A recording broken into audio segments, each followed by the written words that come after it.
The second practicum is to give you a bit more details about model analysis, and I'll also have a little piece about studying large-scale models in R. So in detail, this is what we'll be looking at. So first of all, what steps you would take when you're about to study a model. The basic steps, which will concern well-posedness, study of the DFE, then what to do for epidemic models and endemic models. I'll have actually the last two topics are inverted. I should reevaluate those slides. I'll then talk a little bit about numerical investigation of large-scale systems, and I'll have just a very brief part about compound matrices, which is a technique that was used quite a lot in the past, let's say. And so I just want to give you a little bit on this. Yes, first I need to move.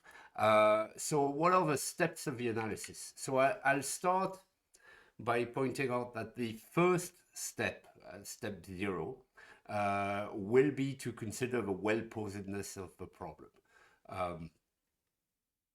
That consists in verifying that solutions exist, are unique, potentially that they are bounded.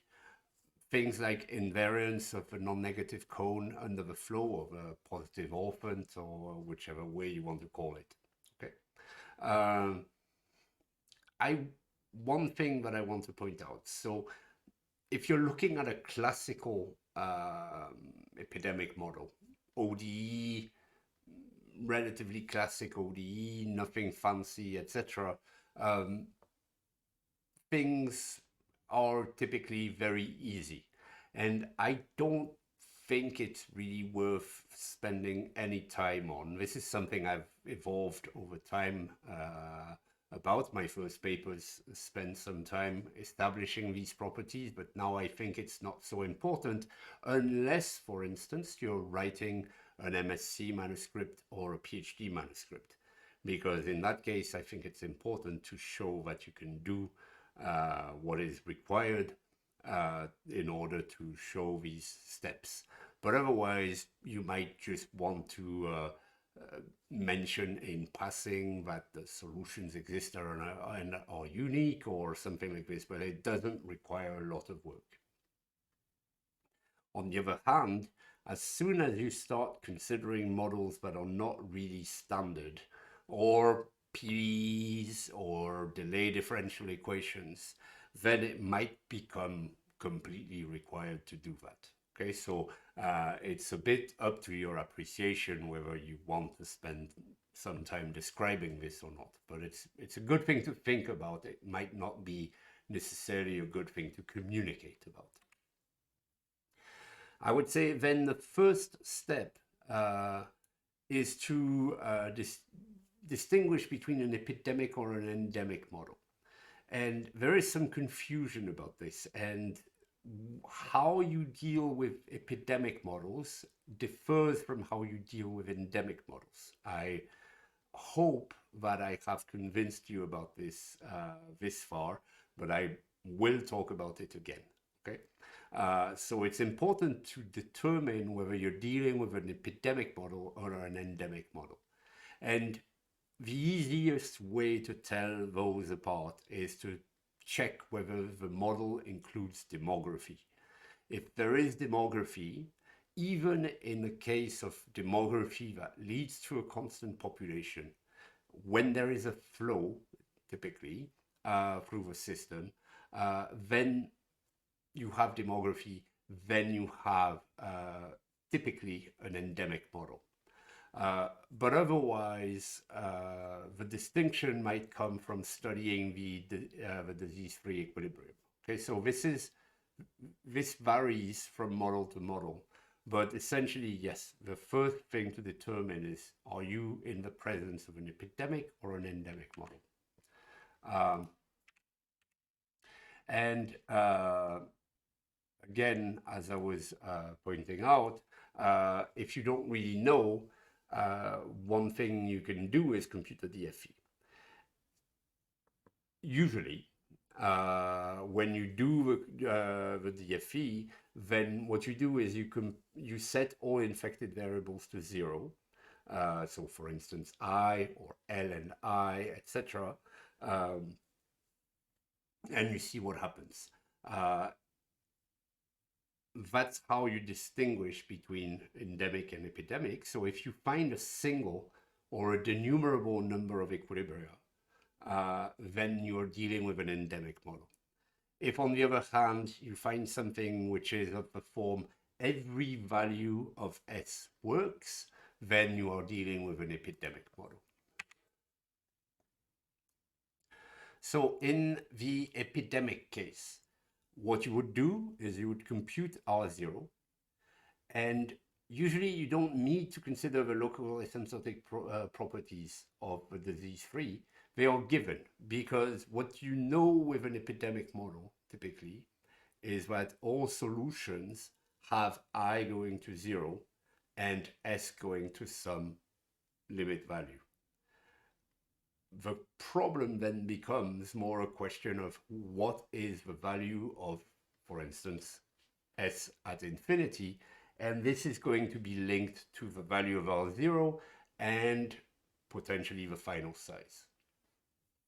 If you are in an an endemic case, then what you would compute is R0 again, but from that you would deduce the local asymptotic properties, of the disease-free equilibrium.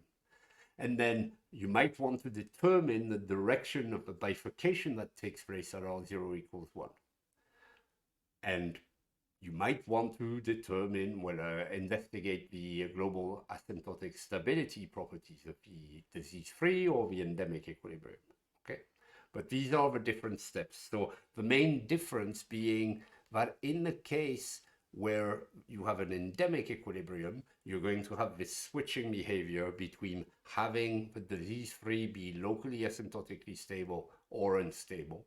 And this is not a situation that happens in the epidemic case. In the epidemic case, the main distinction is going to be between whether you have an epidemic, so an increase of the number of infectious prior to the number of infectious becoming 0 or not. So is the number of infectious monotonically decreasing? Essentially, you can think about it that way. Is it monotonically decreasing, or does it go through a bump? So let me come back to something that I've mentioned in the past, which is one of the reasons, and I should point out where this is, one of the reasons why considering the local asymptotic stability of epidemic models is wrong. Okay, so this is a more sort of mathematical idea. So if I'm looking at an initial value problem, and it doesn't have to be an epidemic model, it's any type of model. I have a differential equation, let's say time autonomous differential equation, x prime is f of x, with an initial condition f of x, x of t0 is equal to x0. And I'm going to denote x of t and x0, the solution at some time t greater than t0 in the future that goes through the initial point t0, x0. Okay, and you know that a point x star is an equilibrium point of this differential equation if it cancels out the right hand side. So if f of x star is equal to 0, and we say that x star is locally asymptotically stable, that's what we've denoted LAS throughout, if there is a neighborhood S open and containing x star, that's of course in the domain of F, such that for any x0 that I take, and I'm not talking here necessarily about an initial condition, but of course that ends up being an initial condition. So for any x0 that I take, the solution through x0 at time t is still in that open set. And the important part for asymptotic stability is that the limit when t goes to infinity of the solution is x star. So if we remain close enough to x star, so say we remain in this set S, then we have local stability. And the stability is local and asymptotic if furthermore the limit when t goes to infinity of my solution is x star.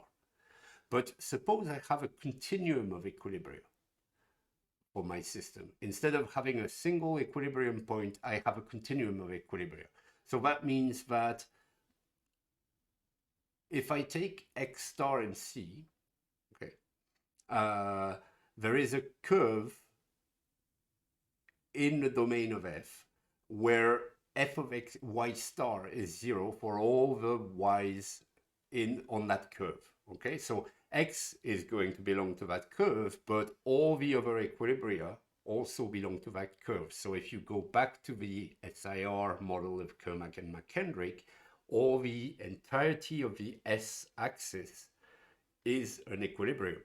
So that means that any point that I take there on this axis is an equilibrium. Okay, so x star, this particular equilibrium that I'm thinking of, it's not isolated. So that means that any open neighborhood that I take of x star is going to contain elements of that curve C.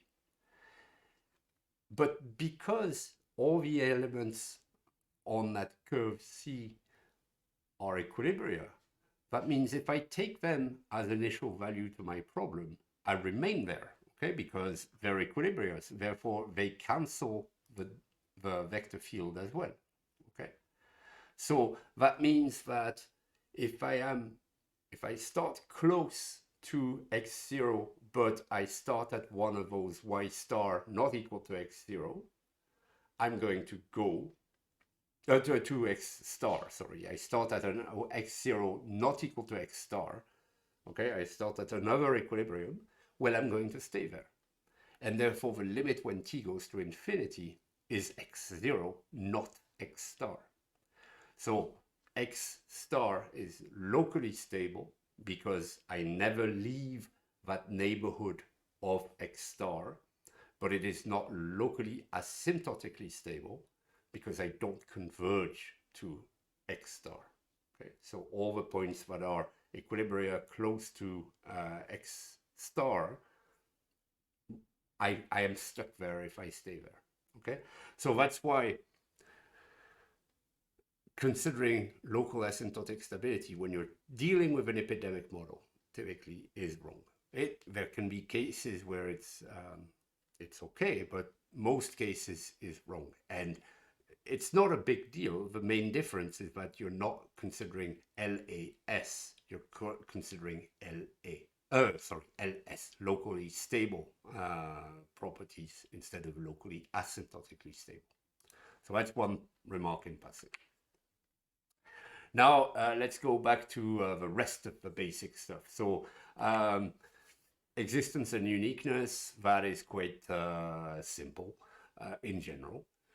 Is your vector field C1? By the existence and uniqueness theorems of ODEs, you know that if your vector field is C1, then it's locally Lipschitz, and therefore your solutions exist and are unique. So if your vector field is C1, you're done. If not, well, you might need to do some stuff. I'll point out, and I have an example a bit later, that in an epidemic model, typically what will happen is if you have, for instance, you divide by the total population and for some reason the total population goes to 0. You might have to think a bit about what's happening here. But as I said before, and I'll repeat here, I think most of the time, if your vector field is obviously C1, it's not worth more than something like solutions exist and are unique. You don't need to say more. Invariance of the non-negative cone under the flow. Sometimes this is important. And in particular, I would say it can be very important because it can give you insight into the dynamics of the system in the following sense. Often when you're studying the invariance under the flow, you end up considering invariant subsets. And this is very useful to think of. So what happens, what is the set of, so for example, what do my solutions remain with I equals 0 if I start with I equals 0?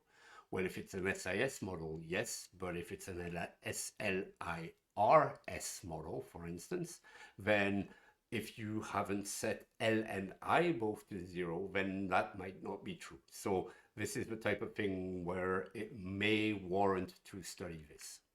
So let me show you an example. I'm taking a very simple SIS model with birth and death, so a model with demography. This is an endemic model. It's got birth and death, birth at the constant rate B, death at the per capita rate D, and so DS and DI. There is recovery, so it's an SIS model, and infection takes place at the rate beta SI, so it's a mass action SIS model. Clearly, this vector field is C1, so these are two polynomials of S and I, so they're C infinity, so they're C1, so you have existence and uniqueness, so you're done. Invariance.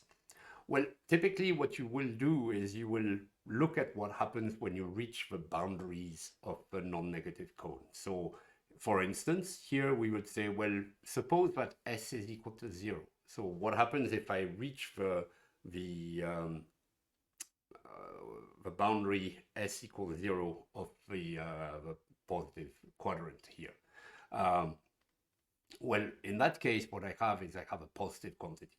Okay, I have B, which is positive, plus gamma times I, which is non-negative. So I have a positive quantity. Therefore, S can never become 0.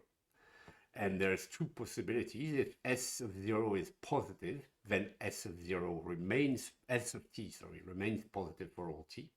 And if S of 0 is equal to 0, then this equation kicks in, meaning that S prime is positive, so S is increasing. So if S of 0 is 0, then for small t, S of t is positive. And that puts us back into this argument that if S of 0 is positive, then we remain positive, because we can now switch our initial time to this small t and say that this remains true for all t. Okay, so for S it's easy. What about I? So for I, the first remark I'm going to make, and that brings me back to this remark I was making about the fact that studying invariance under the flow is sometimes useful. So if I look at the I equation, I remark first that when I is 0, I prime is 0. So that means the set where I is equal to 0 is positively invariant. So if we start with I equals 0, at time 0, we remain with I equals 0 for all times.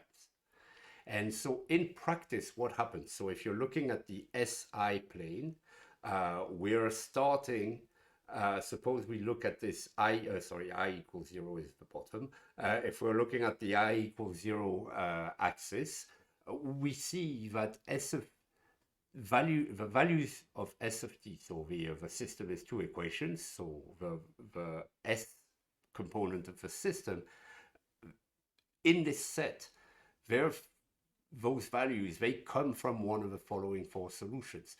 Either S of 0 is equal to 0, and in that case, if you go back to the system,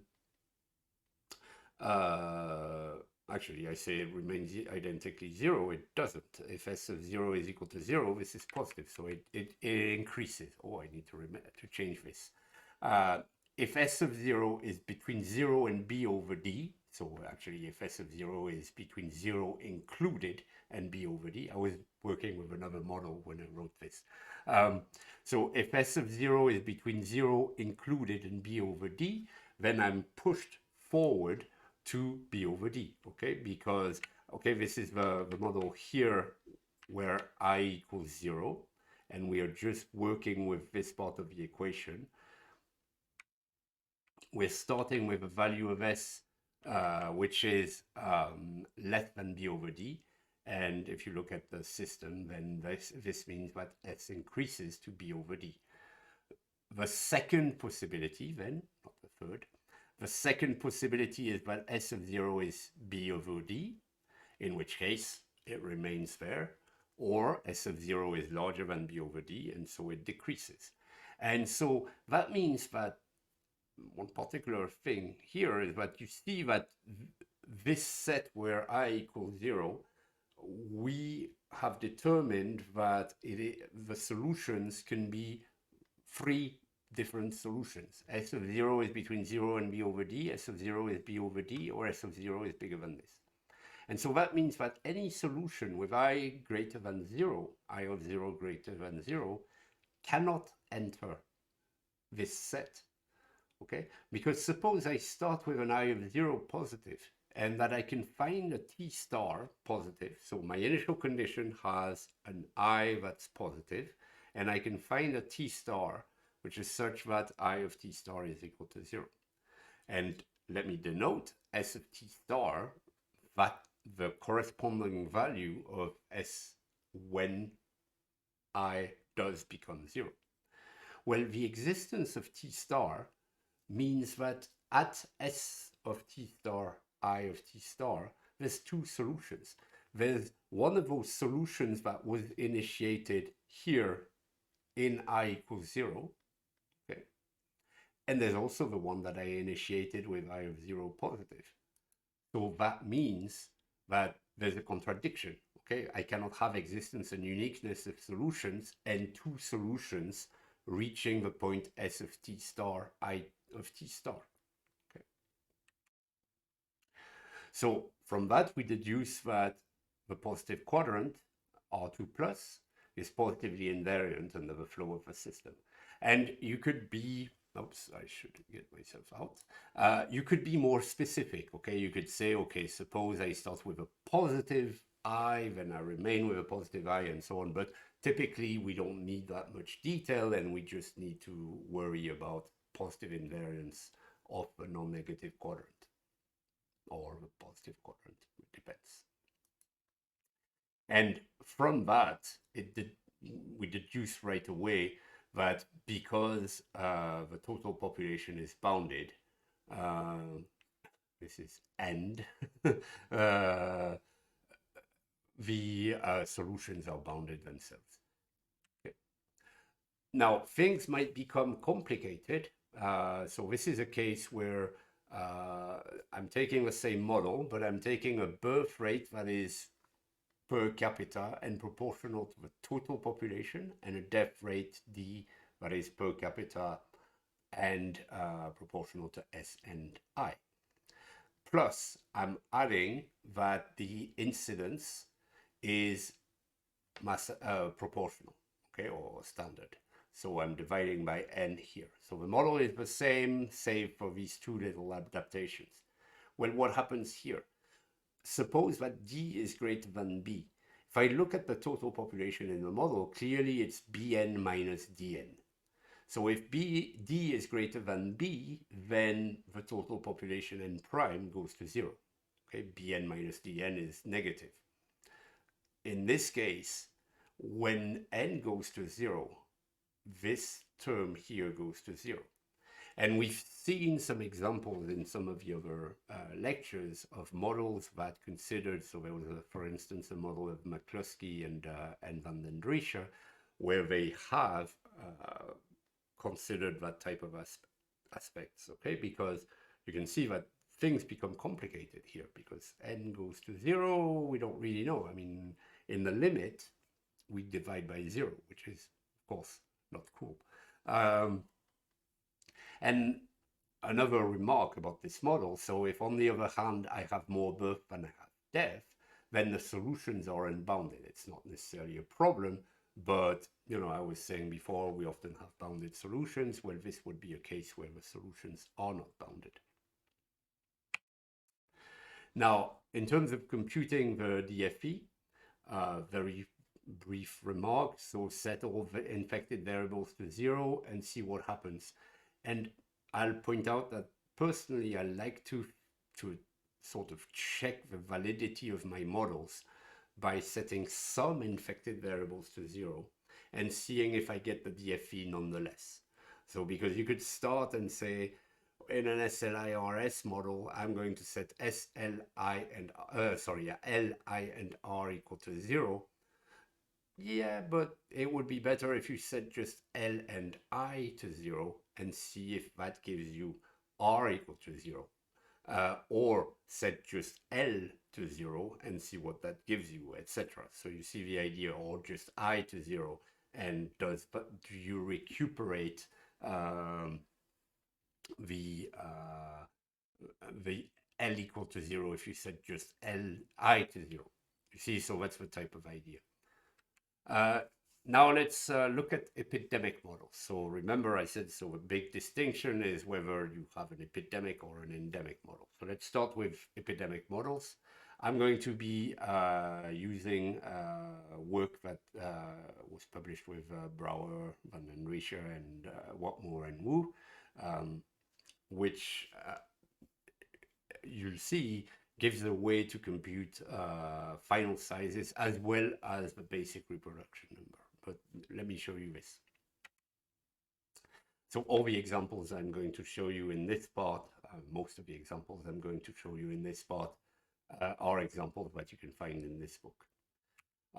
So to compute R0, let me point out that this is a method that is not universal. And if you run into issues, you can switch to using the Van den Riescher and Watmore method that I'll show in the endemic case in a second, but that also works here.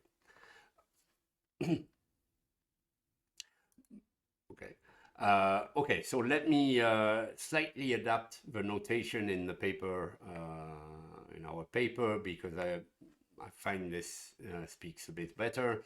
So suppose I can write the model in the following form. So these are vector equations, okay, a vector S, I, and R. So S are the susceptible, I are the infected, and R are the removed compartments. They can be recovered. I mean, it depends a little bit, but the idea overall is that they're removed from infection. So that's the model, and I'm going to come back to the individual terms in that model. We suppose that S is in Rm, so there's M susceptible compartments, N infected compartments, and K removed. We typically consider non-negative initial conditions and suppose that one of the infectious compartment is positive, otherwise the model will be trivial. And you can see that here. Okay, suppose I is the vector of zeros, then this remains identically 0, this remains identically 0 as a consequence, and this is 0, and I just have these two terms, B and F. Now, for the first equation, what do we have? That function B here is a function of the different components in the vector, and it's a continuous function. It encodes recruitment and death of individuals that are in the uninfected compartments. D is a diagonal matrix. Okay, it's an M by M. Of course, S is a vector of M entries.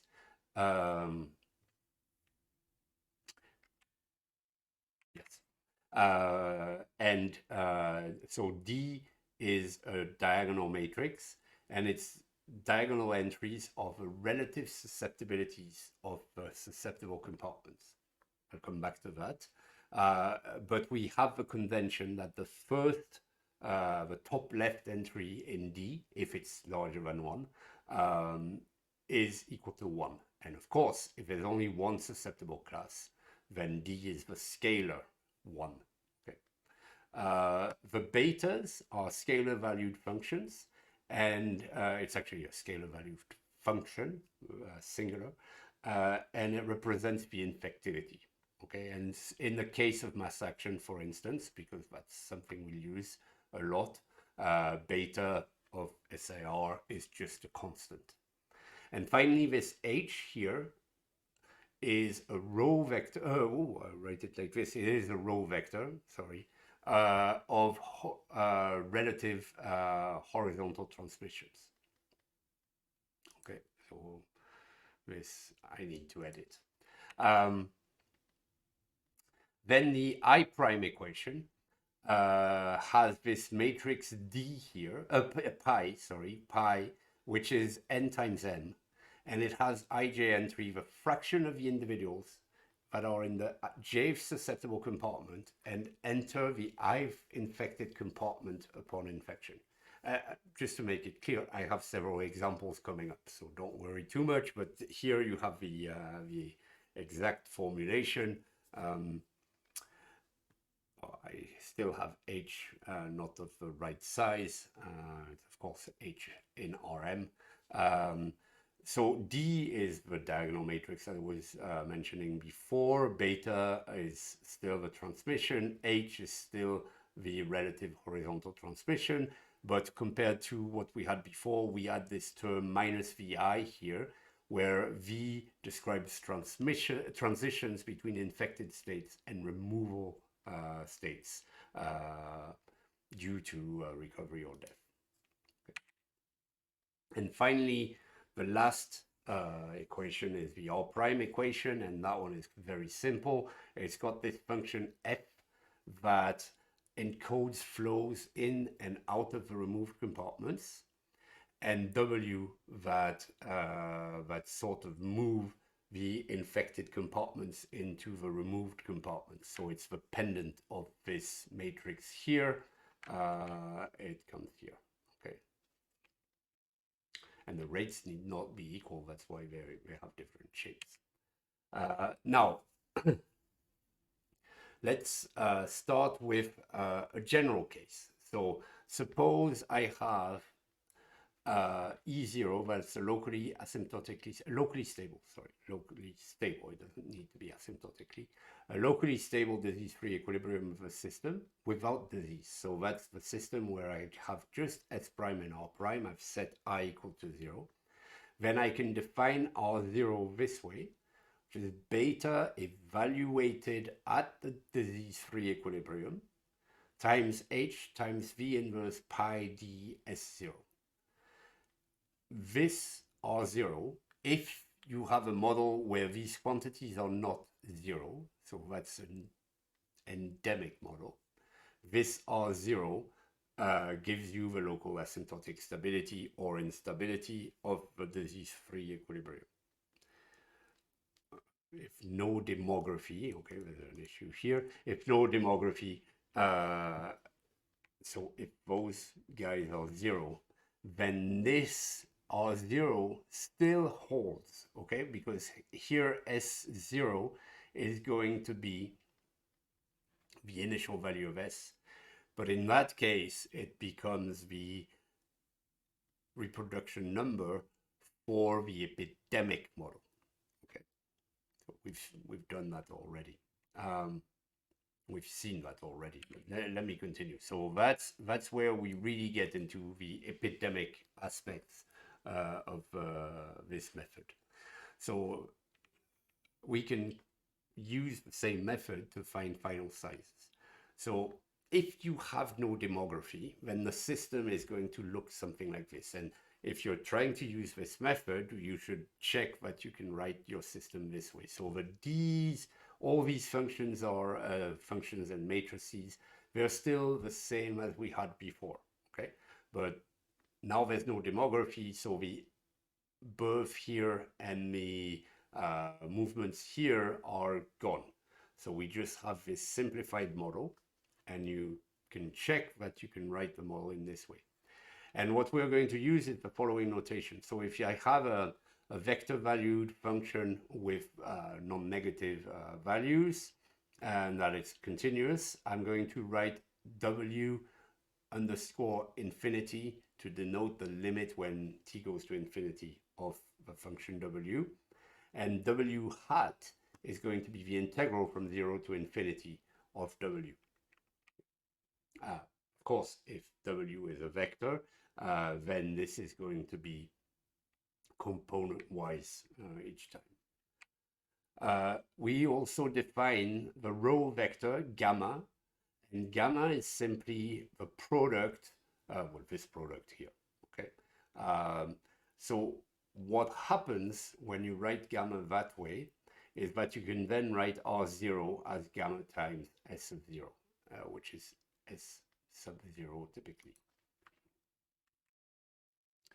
Now, suppose you have mass action incidents, and our method works mostly for mass action incidents.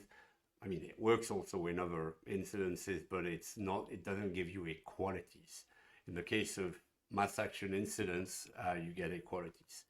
So if you have, let me put myself here, if you have mass action incidents, so beta of SIR is beta, and assume that I have more than one susceptible compartment, then what you do is for each of the susceptible compartments, you're going to express SI, so the susceptible compartment at infinity.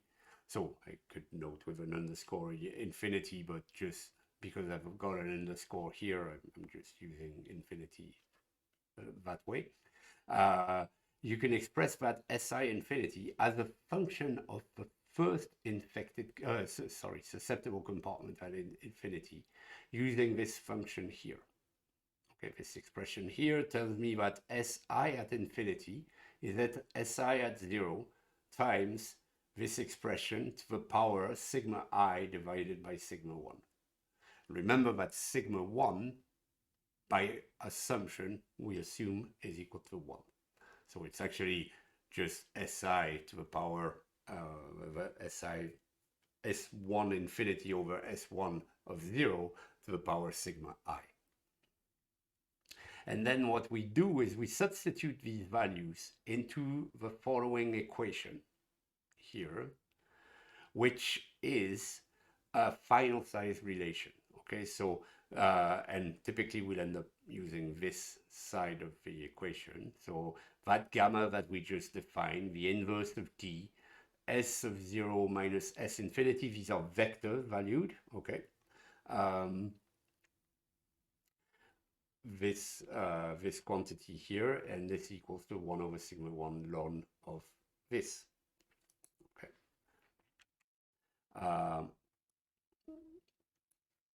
So the first remark is if you have mass action incidents and M is only equal to 1, so there's only one susceptible compartment, then what you get is the form that was obtained in the Kermack and McKendrick system, okay, the second lecture.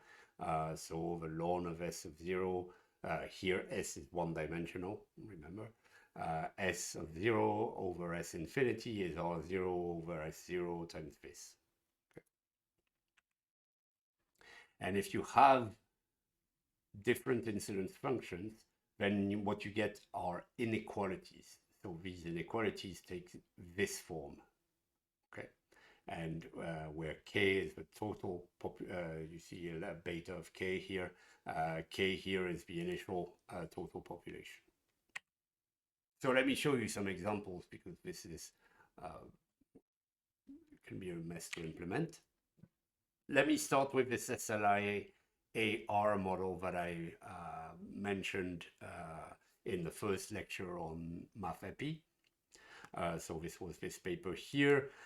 Here I'm going to make an additional assumption. I'm supposing that the latent individuals are also infectious. And that's a very reasonable assumption. I mentioned it also when I discussed the some COVID model that I had written. It happens that people that are typically in their late stage infection, stage, late, yeah, that are at the late end of the incubation period, people will sometimes be infectious. And that was observed with SARS-CoV-2, for instance, but there's other instances known where this happens. So the model is something like this. It's the same as we saw, except that here I'm adding that, you see, to infection, the I, the L, and the A contribute. Okay, the rest of the model is exactly the same. I should move myself out. The rest of the model is exactly the same as we saw in lecture 2, except for this little epsilon L here. So what do we have here? Well, let's use the method. So we have m equals 1 because there's only one susceptible compartment. I is LIA and R is little r. So m is 1, n is 2, 3, sorry. And these are the terms that we look for in the equation. So the vector of horizontal susceptibilities is epsilon, 1, and delta, which goes back to this term that you have here. Okay, these are the horizontal susceptibilities of I, L, and delta. But of course, in the order that we present the variables, so epsilon, 1, and delta. Since m is 1, d is just the scalar 1. Pi is the matrix that says how the different susceptibles compartment go into the different infected compartments. So here is only one susceptible compartment, so there's only one column in this matrix, and all of the susceptibles upon infection go into the first infected compartment, which is L. And finally, V is the other movements.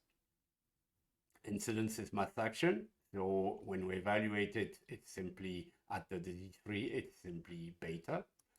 And we find that R0, we use the formula, okay, R0 is beta times H times V inverse pi D S0, which when we replace by all the different terms and carry out the computation, gives us this term.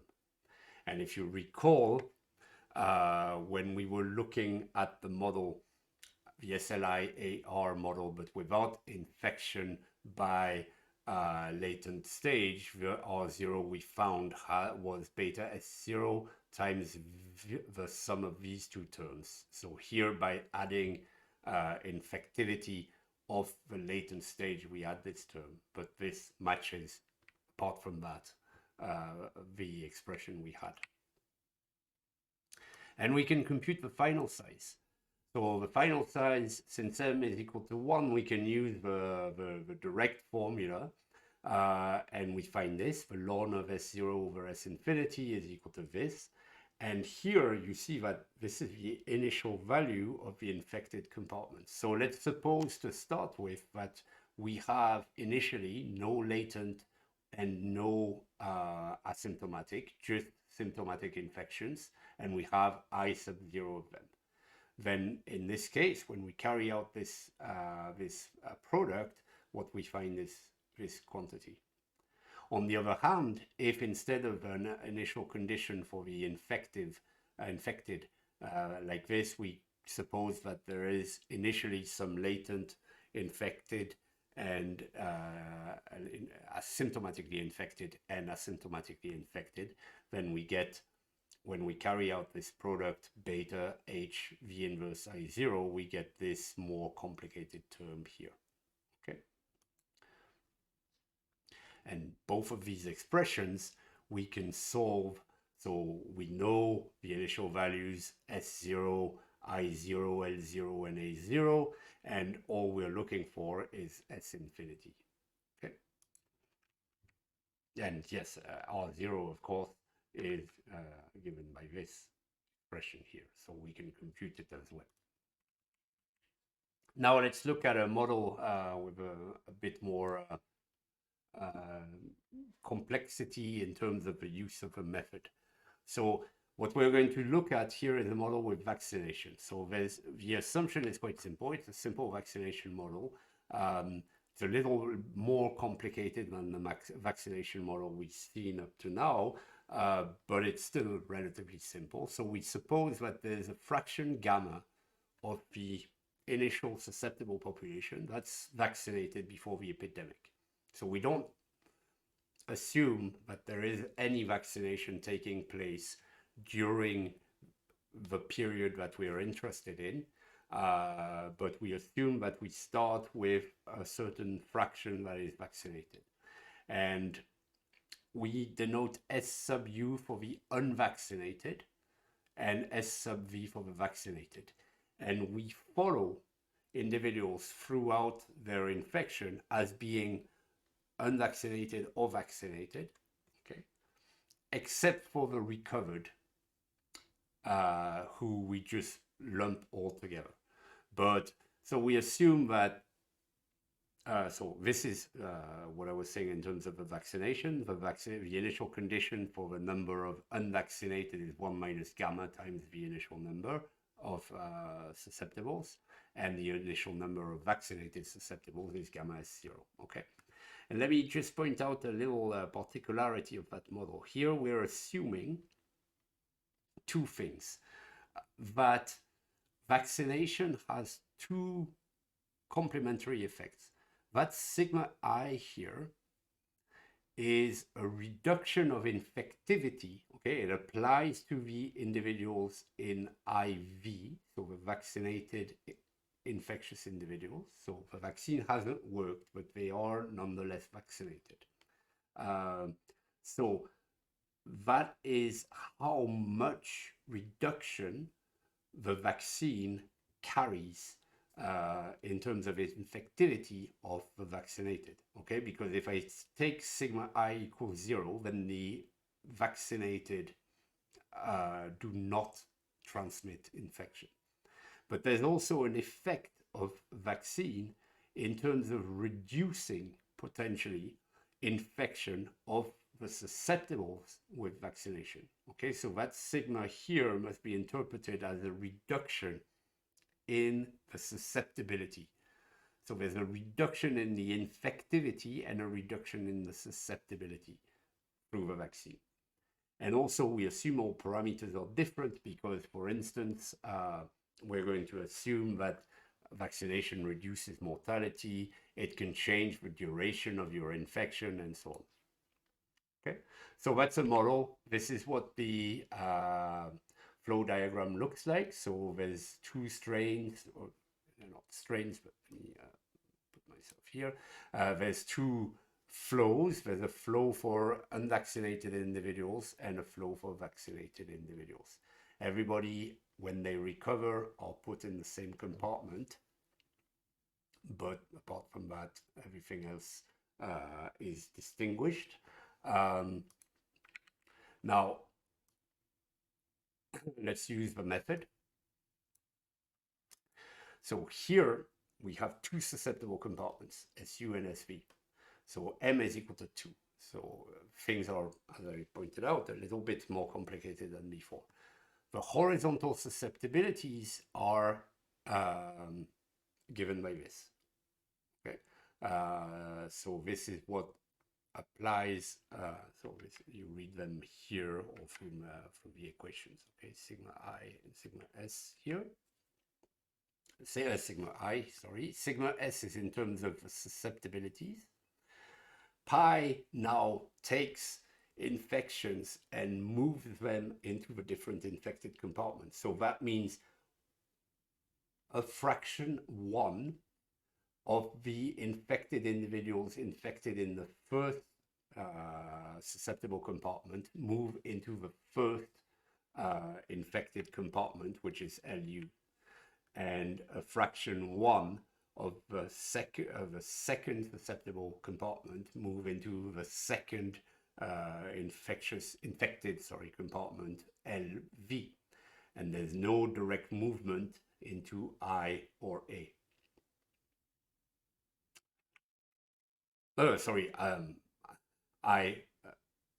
where am I? Into I, not A, IU or IV. And then finally, this is the matrix V. So when you compute gamma, you find this vector, and you compute R0, you find this value, and you find a final size relation that is expressed this way. And so here you can see that the final size, compared to what I had before, involves two equations. Okay, because, well, I have two S's to determine at infinity, not just a single one. But I'm going to be able to solve one and then substitute into the other once I have the first one. Now, let me just point out where things go bad.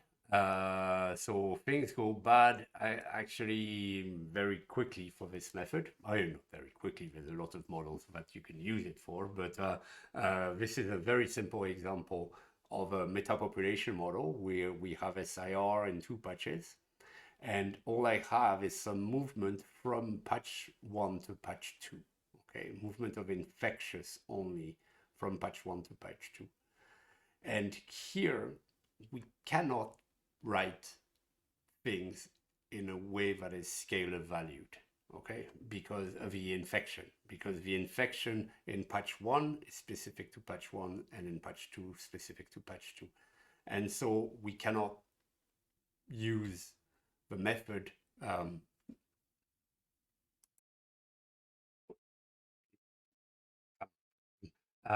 so we cannot use the method because it's not possible to write beta as a scalar function. There are some cases where you can do some stuff, but here in the metapopulation context, it doesn't work. I'll just point out there's some interesting work. So this is a difficult problem, finding final sizes for group models, for instance. And there's some work by Andreasen and a variety of others that deal with this, but this is not a simple issue. Now let's switch to endemic models. So here I'm going to go quickly. I'm going to look at the computation of R0 using the next generation matrix, and I'm going to show you some examples. So first of all, the next generation matrix, we've seen it already. So I'm going to go quickly, but I'm going to spend some time describing the details, because if you've looked at lecture 9, I have pointed out in lecture 9 some issues with computation of R0 using this method if you don't check all the properties, the requirements of the theorem. And so let me go into detail here. So I remind you that the general idea is the following. We consider only compartments that are infected, and we write these compartments as the difference between a vector F that has, gosh, I still have that problem, that has new infections, not flows within infected compartments, but new infections, and V that has all other flows. And then we compute the derivatives of F and V with respect to the infected variables and evaluate it at the DFE. And then we find that R0 is simply the spectral radius of this matrix F times V inverse. Now let me sort of get into a bit more detail about this. So here the idea is going to be, so unfortunately the notation is not preserved with the previous final size discussion. So here I'm going to assume that the system is n-dimensional, but the n first compartments are the infected ones. And I'm going to denote X sub S the set of disease-free states. So they don't need to be, I mean, there can be several disease-free states. It's simply the states that are such that the values are non-negative, but the compartments within the infected compartments are zero. And what you do is you break up the new infections, you put them in the vector fi, and then you break up the remaining flows as this vi, where vi is vi minus vi plus. Okay. Now, the assumptions that I've been mentioning over and over, they're quite simple. So the first one is this one. If you have a non-negative state vector, then the functions fi, vi plus, and vi minus are non-negative. And that's clearly you're looking at directed transfer of individuals, and that's okay. So because of the way you've separated vi plus and vi minus, that means you can write the vector field as this decomposition. Another one is that if I have an xi that's 0, then vi minus is equal to 0. Okay. And in particular, if I'm at a disease free, remember XS is the set of disease free. If I'm at a disease free, then vi minus is 0 for all infected variables. Fi is 0 if I is greater than m. So the new infections for, remember, m is the number of infected compartments. So if I is greater than m, I'm dealing with susceptible or recovered or whatever compartments. So if I'm looking at compartments that are not infected compartments, then the new transmission are 0. If I'm in a disease free, then fi of x is 0 and vi plus of x is 0. Okay. And I'll point out, okay, so these lines below are just the word version of what I'm saying here. And that's the assumption that if you remember, I mean, if you watch this after watching lecture 9, then you'll remember that I pointed out that this was where we had an issue in that case. So if you take a DFE of the system, you call it x0, then you make that assumption. So if f of x is set to 0, so there's no transmission, then all the eigenvalues of the Jacobian of the matrix, of a Jacobian of the system evaluated at the disease free, they have negative real parts. Okay, so if there is no transmission, so if you set the transmission components themselves, okay, not necessarily I equals 0, but if you set the transmission components equal to 0, then all your eigenvalues have negative real parts. Okay, and as I point out here, typically this is where if you cannot apply the method, then this is where things fail. Okay. Well, what you get then is, provided you've done the setup exactly like I was explaining and like they explain in their paper, then what you can do is define R0 as the spectral radius of this matrix FT inverse. And if you assume that conditions A1 to A5 hold, then you have the following alternative. Okay, if R0 is less than 1, the disease free is locally stable. If R0 is larger than 1, the disease free is unstable. So note that I don't need A1 to A5 to hold for this computation to be feasible. And it's exactly the same way as I was saying in the computation of the final size before, the previous formula that I gave you in the final size part for the epidemic and endemic models. Well, we had a similar theorem, but that theorem only worked in the absence of in the presence of demography, sorry. Okay, and so here, but the R0 could still be computed. And here it's the same. Well, not the same, but the idea is the same. I can compute this R0, but then this part of the conclusion of the theorem is only true if I can check A1 to A5.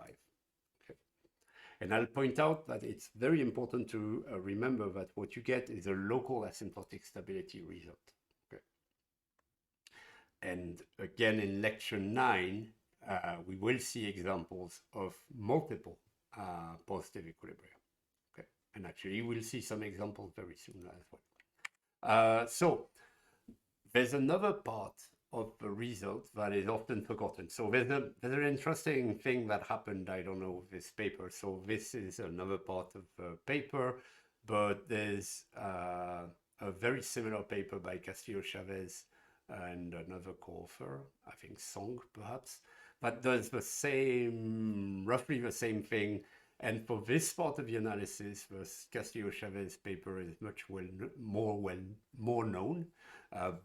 Although this method is also available in this previous paper of Van den Riesch and whatnot. But like they both have slightly different formulations, and one might be easier to use than the other.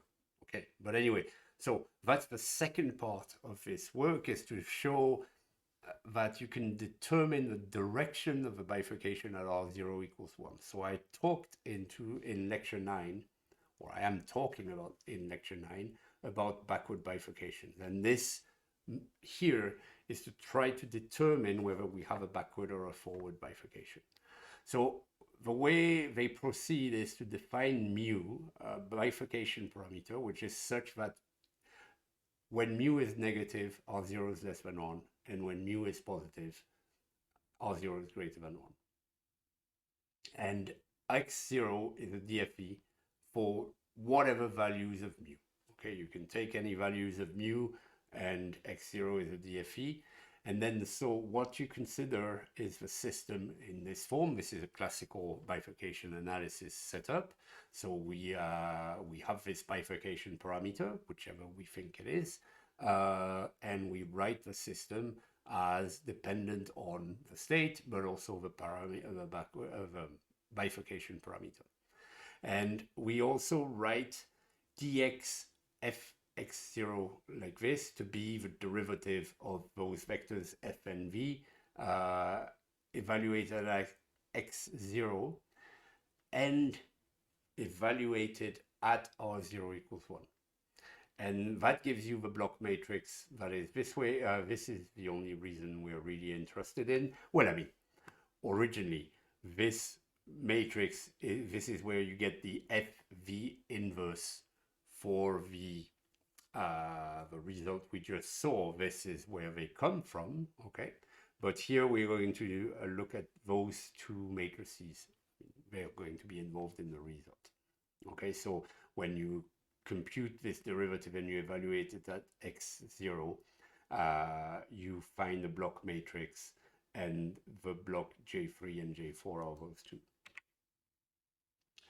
Now, that's the matrix. And oops, I need to move myself out. So write alpha sub LK to be the entries in minus J4 inverse J3. So that's that matrix I was talking about here, okay? That's the matrix that I'm looking at here. So minus J4 inverse J3 is this matrix. And you take V and W to be left and right eigenvectors of dx f at x0. And you assume that they have, their product is 1. So V is a row vector, W is a column vector. So this is just a dot product between the two vectors. And you assume that this dot product is 1. And then you define these two quantities. A is this quantity here. B is this quantity here. So I'll just point out what the terms are. These are these left and right eigenvectors, V and W. These are the second derivatives of the vector field with respect to the different variables, evaluated at the disease-free end where mu is equal to 0. These are those coefficients alpha that I was describing here. And B is defined this way. Okay.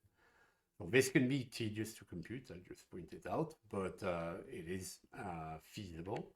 And then what you have is the following result. So suppose you consider that model x prime is f of x and mu, and you suppose that f satisfies the conditions we were talking about, a1 to a5, and mu is this bifurcation parameter that we've already described.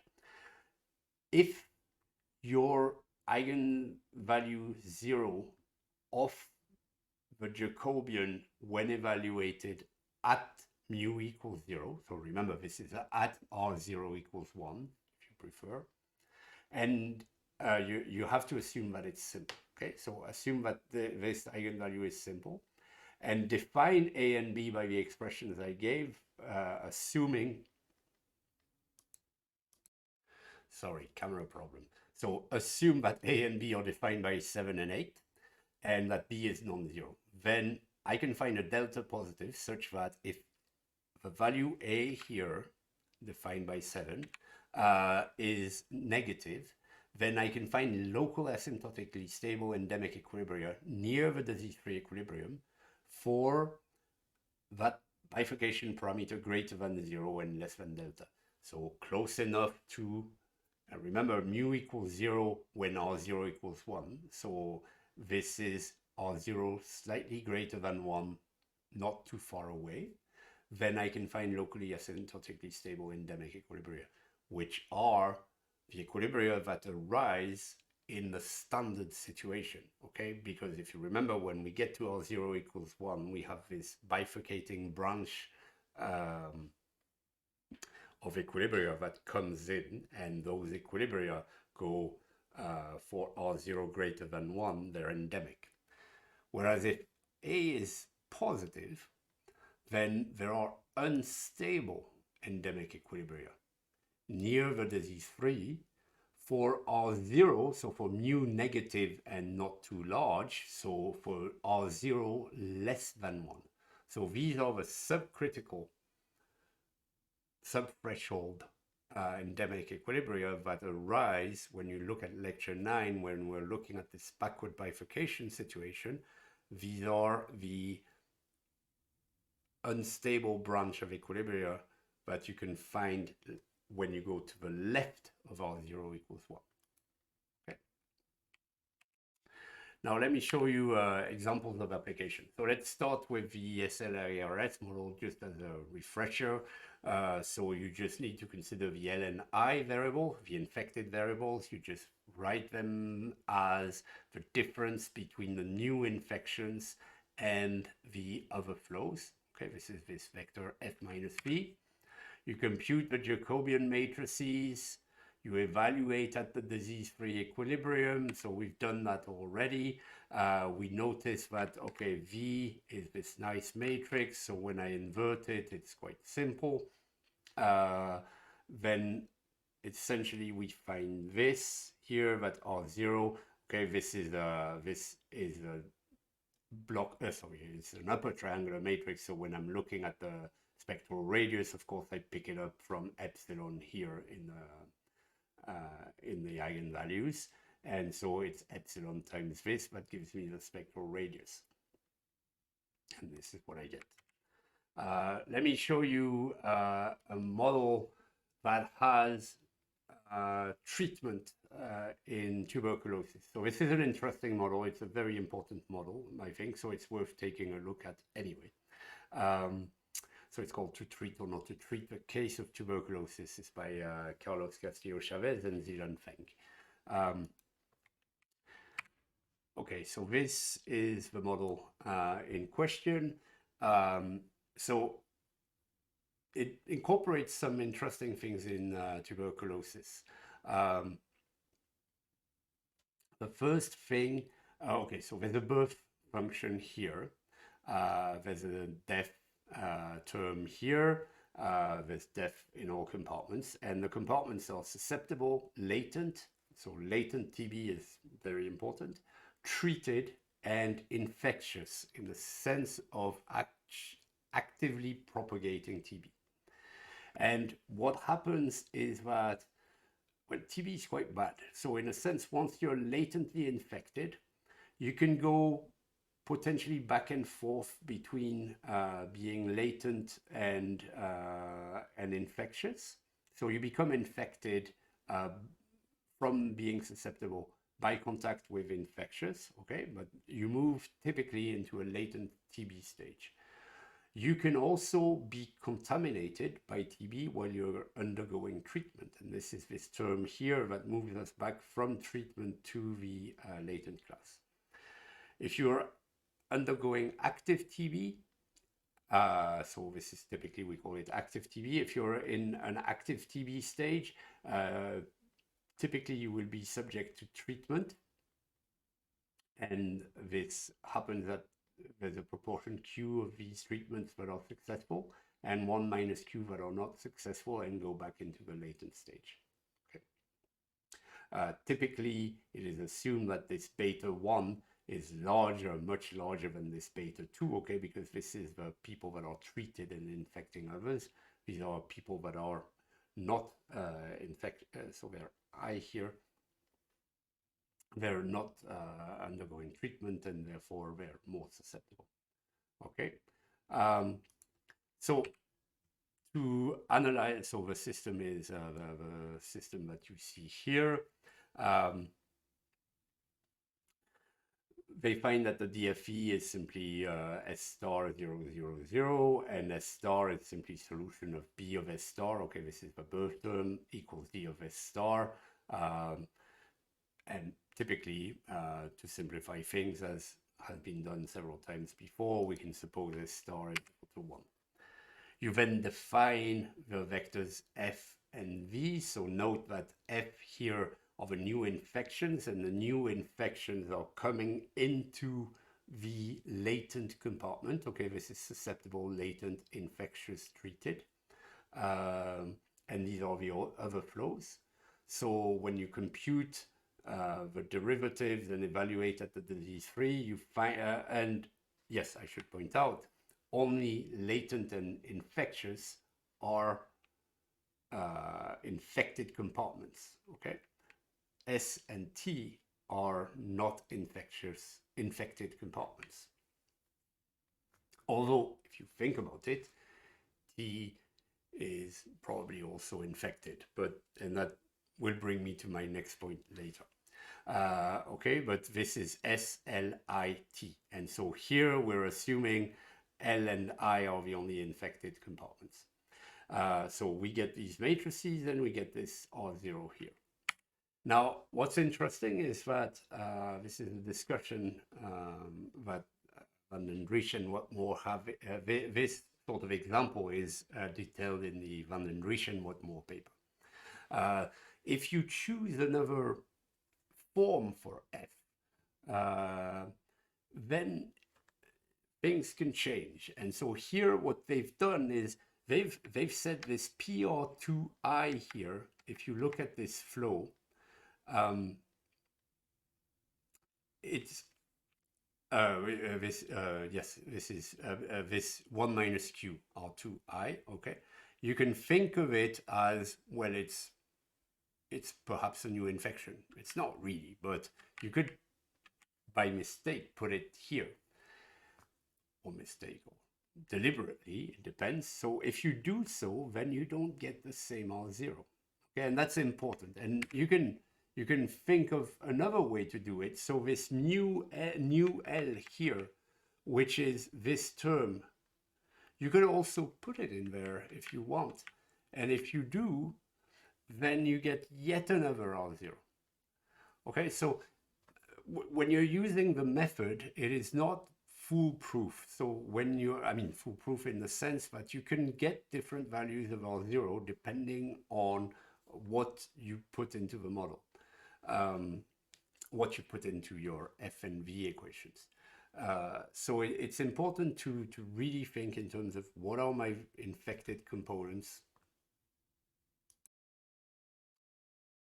Sorry, having camera issues again. Okay, so what I was saying is it's important to think about what are the infected compartments and what are the flows into and out, well, the new flow, the new infections in particular, because once you've decided on F, of course, this conditions the vector V, but what you put in F can change depending on some ideas that you might have, and it's important to understand that this idea about what you put in the vector F is not innocuous. Okay, there are consequences to doing this, and that consequence is the obtention of a different R0. You can see that depending on what I've put, I get 3 different values. I would say the most logical one is this one. Because these are really the new infections. None of those things that I'm considering elsewhere are new infections. Now, let me, where am I? Yes, okay, so before I carry on any further, let's use also the direction of bifurcation computation. So when you look at the system, you find that J1, okay, this is one that I forgot to point out, but it's in the computation of R0. This is another of the matrices that comes up. I should add it to the slides. So J1 has a simple zero eigenvalue. So that, remember, this is one of the conditions of application of the results. We find that all second derivatives of F are 0 except those 3 here. So the derivative of the first component, which is L, okay, with respect to L and I. So these are those values. And so when you compute A in this case, you find this expression here. And you can choose the eigenvectors in such a way that W, the right eigenvector, is strongly positive, so positive. And V1 is the first component of the left eigenvector is positive. So if furthermore you assume, as I was discussing before, that beta 2 is much smaller than beta 1, then this whole expression here is negative and the bifurcation is forward. So that means the situation we have in this model is the classic one where when R0 becomes equal to 1, we have a single branch of endemic equilibria that comes in, and those equilibria exist for R0 greater than 1 and are locally stable. Now let me change the model just a bit. This is another, I should add the reference to the paper of Castillo Chavez and Feng, from which that comes. It's another one of their papers. I thought I had a reference. Okay, never mind. It's probably disappeared at the bottom of the page, actually. Okay, the only difference in this model compared to the one before is this minus beta 3 here. And let me explain how this works. So this is the same model as we saw before, except that what you see here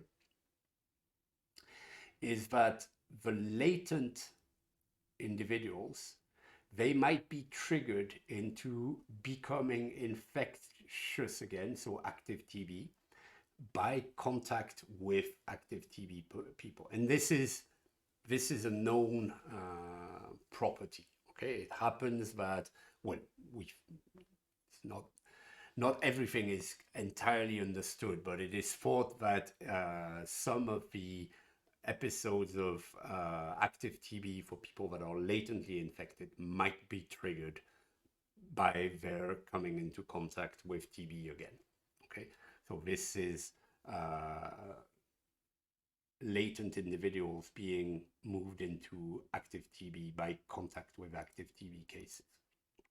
When you do this change, then when you compute the vector, the parameter A, what you find is that there are situations where this whole expression can be positive. Okay, this thing here is shown to be positive.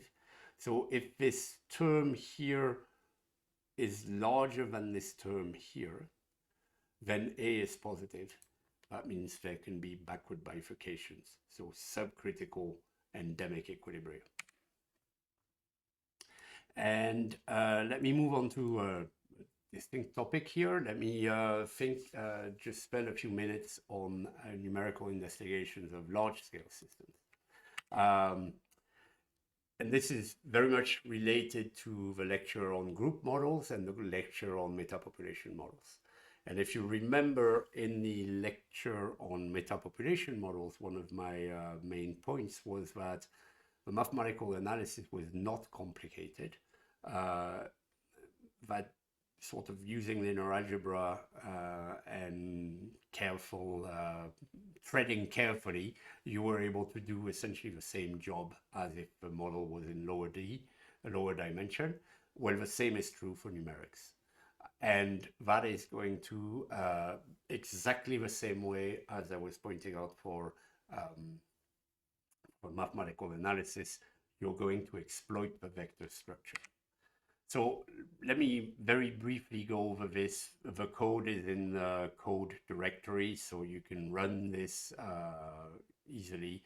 I'm not going to run it online. I'll just point out what I'm doing. So here, this is 5 countries with China, India, Pakistan, and the Philippines being typically the biggest contributors of immigration to Canada. And these are the populations, well, they were the populations some time back. This has changed a bit. I should adapt. This dates the method. And these are numbers of movements every day, average number of trips, air trips taken every day between all these countries. Okay, this is obtained from some data I had somewhere else. This is the average number of people that will fly from Canada to China, for instance, every day, on average. And this is the number of people flying from China to Canada, etc. Okay. You need to work out the movement matrix, and there is this method that is explained in this paper of mine, where it's an approximation, but it allows you to fill the matrix M, the movement matrix, by using some measure derived from the number of movements in the total population in the different places. Okay, it's an approximative method, but it allows you to fill the matrix. You need to fill the parameters. And one thing is, okay, so we've got 5 patches and we are going to need this. So I'm storing this information, and then I'm creating some parameters. So this is going to be an SLIAR model. So I need eta, I need epsilon, pi, gamma, and gamma A, I, and gamma A. I'm going to set some values of R0 that I want.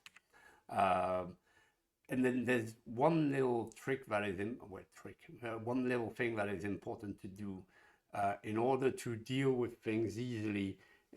Typically, it is good to write down the indices. Like I'm going to have a massive column vector where the state variables are going to be first the S variables, then the L variables, then the I, and so on.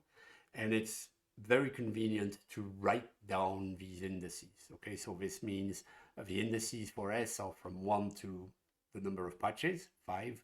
The indices for L are from 6 to 10, and so on and so forth. Initial conditions. I simply set L, I, A, and R to be 0.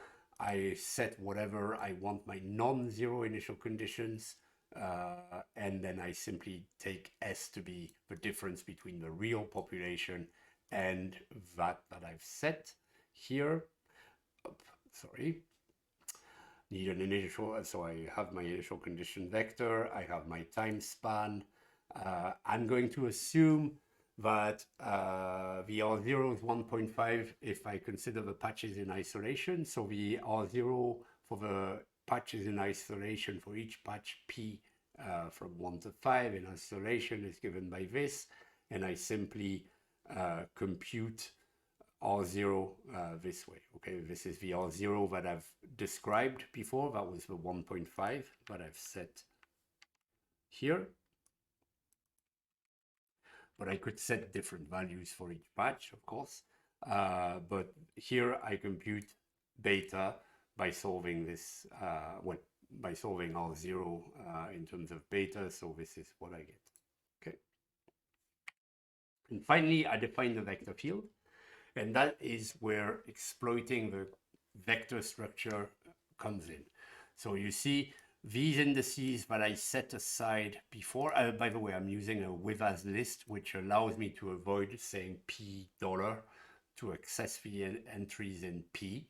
I just need to, when I do with as list, I can access just the entries in P over parameters here without going P dollar. If I didn't have this with as list P, I would use P dollar IDXX, P dollar beta, and so on and so forth. But what I do is I get the vector X and I set the indices. I set S to be, well, the part of X that has the indices that I've set, and so on and so forth. So this gives me 5 vectors, S, L, I, A, and R, which have the components that I want. I compute the total population by just summing these vectors. So this is a vector of the same size. I compute the incidence, and the incidence is simply beta S I plus eta A divided by N. Okay. Compute ds minus the incidence plus the movement times S, and so on and so forth. And you can see that it doesn't matter what size I have for my vectors, that right-hand side is not going to change. I can have that right-hand side with a vector with 1,000 entries or with a vector with 2 entries, it doesn't matter. So the adaptation to the number of patches is trivial because I'm using a vector. Now I call the solver. And you can run the code and you will see the result. It's not great. I haven't played with the parameters at all. This is not realistic, but it runs as a simulation. One little trick to play if you are playing with the model with demography. Just one remark. Oops, I see that I have an issue here. If you have a model with demography, so here the equation that I'm using, you can see I have no demography, okay? ds is simply minus phi. But if I had the model with demography, it can be useful to abstract yourself from the convergence of the demographic model to its demographic equilibrium. So if you remember when we looked at the metapopulation models, we saw that if, for instance, I have constant birth and death, constant birth, per capita death, and equal movement for all, then my demographic equilibrium is given by this quantity, okay, d minus m inverse times the birth vector. So it can be important, I would recommend it as much as possible, to maintain the total population in the patches at n star if you can. I mean, there are cases where the population is going to change, but if you know that your patches are tending to an equilibrium, it's good to keep them at equilibrium for all times. So to do that, consider the equation for n prime. And think of it in terms of b. So n prime is equal to 0 if and only if, and that's what n prime looks like, b minus dn minus mn. Plus mn, sorry, equals and you equal it to 0. If you solve this for b, you get d minus n times n. So let me take b equal to d minus m times n star. If I do so, then I get this equation for n prime. Okay, so this is b now minus dn plus mn. Okay, so once again, remember, I'm assuming all movements are the same, and that's this. Now, if I take this and I start at n0, n of 0 equals to n star, then when I evaluate the derivative at n prime of 0, what I get is I replace this by n star, okay, and therefore I get n prime is equal to 0. That means it remains identically 0, okay? So by playing this little trick of supposing that the birth rate is equal to this quantity, I am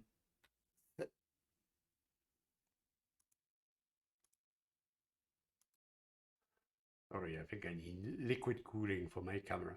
So by setting the birth rate equal the birth rate equal to this, I am setting myself up in a situation where the total population in each patch never changes, and that is very good because if I'm wanting to evaluate the effect of the disease in a system like this, then I can really focus on the evolution of I, and I know that I is not changing because n is moving towards n star, but because I is changing because individuals are moving between compartments and because the disease is happening. But at least I know that the baseline, the demography is fixed. The one little issue, though, if you do this, is that if you think about this equation here, D is the diagonal matrix with death rates. Minus M has non-negative diagonal entries, or typically they'll be positive actually, and non-positive off-diagonal entries. So D minus M has typically positive diagonal and non-positive off-diagonal entries. And it will be easy to find ways to find a situation where the diagonal will be dominated by the off-diagonal. So there are instances when you use this where B would have negative entries. This, of course, this is a birth rate. So having a negative birth rate means there is an additional death rate. Okay. This is it screws up some of the mathematics potentially. So I recommend you use it with caution, but from a numerical point of view, it is a very useful thing to do. Okay. Or just be aware that you might have some patches with death only and some patches with birth and death. Okay, this is what this means. When you have a negative B, you mean some patches only have death, whereas others have birth. And this, I mean, if you think about what it means, it means that for example, some large patch that on top of that receives a lot of movement, inbound movement, well, it might need to have a negative birth rate in order to remain at a constant population. Okay, this is what is happening when this takes place. The last thing I want to do, and I'm going to go to zoom over this, is to talk just a little bit about compound matrices. So the reason I want to talk about this is that when you're going through the literature in the mid 1990s, essentially to the mid 2000 up to about 2010, you're likely to meet some papers that have considered global stability properties using what's called the compound matrix method. It's gone out of use a little bit because it's very complicated as soon as the dimension becomes large, but it's an interesting method nonetheless. And therefore, I think it's because you're likely to meet it, why on earth were people using this? So I'll refer to Fiedler. It's a very good book. There's a link here. Very good book on matrix theory. He has a whole thing about compound matrices, not the stability aspects, but compound matrices.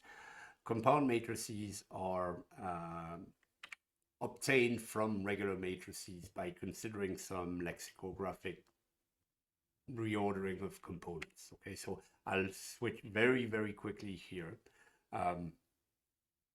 Roughly, the Cave additive compound, so this will be denoted this way, is obtained by taking some sum or powers of the entries in your original matrix. And you can go through the details to find how to do this. Let me just give you some examples. So if I have these three matrices, A2 is a 2 by 2, A3 is a 3 by 3, 4 is a 4 by 4. If I have these three matrices, then if I took a second additive compound of A2, I simply take the sum of the diagonal entries of A2.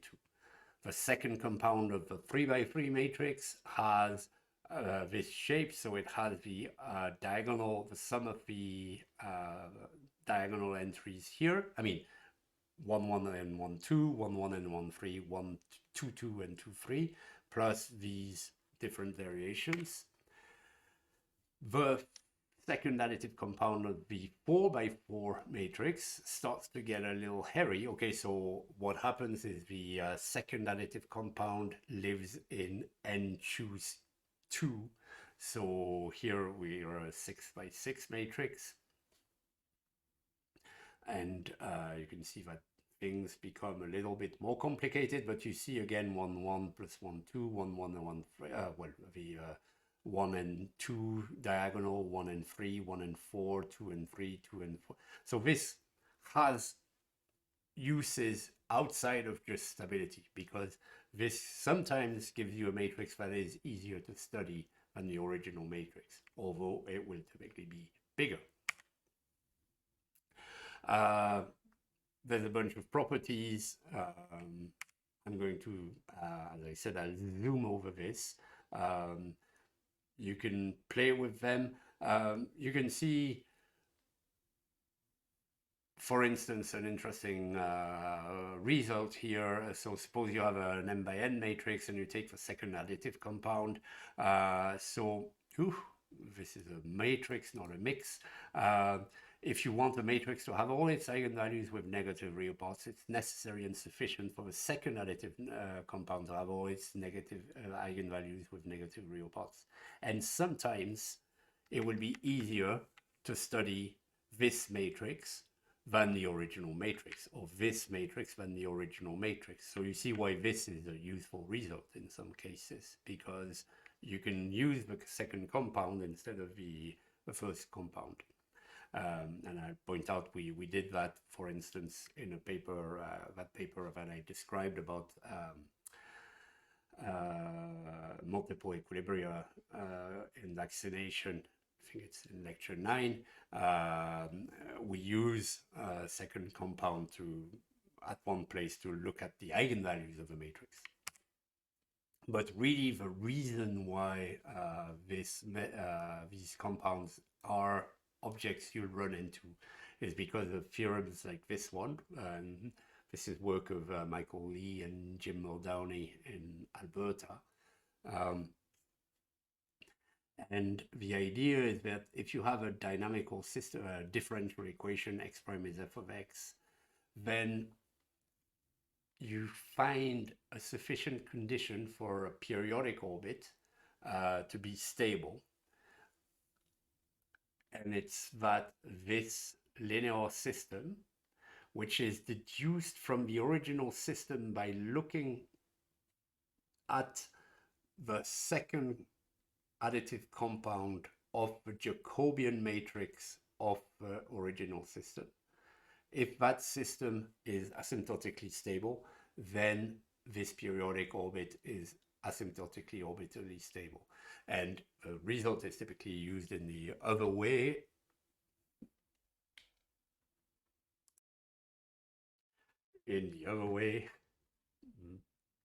Camera problem again.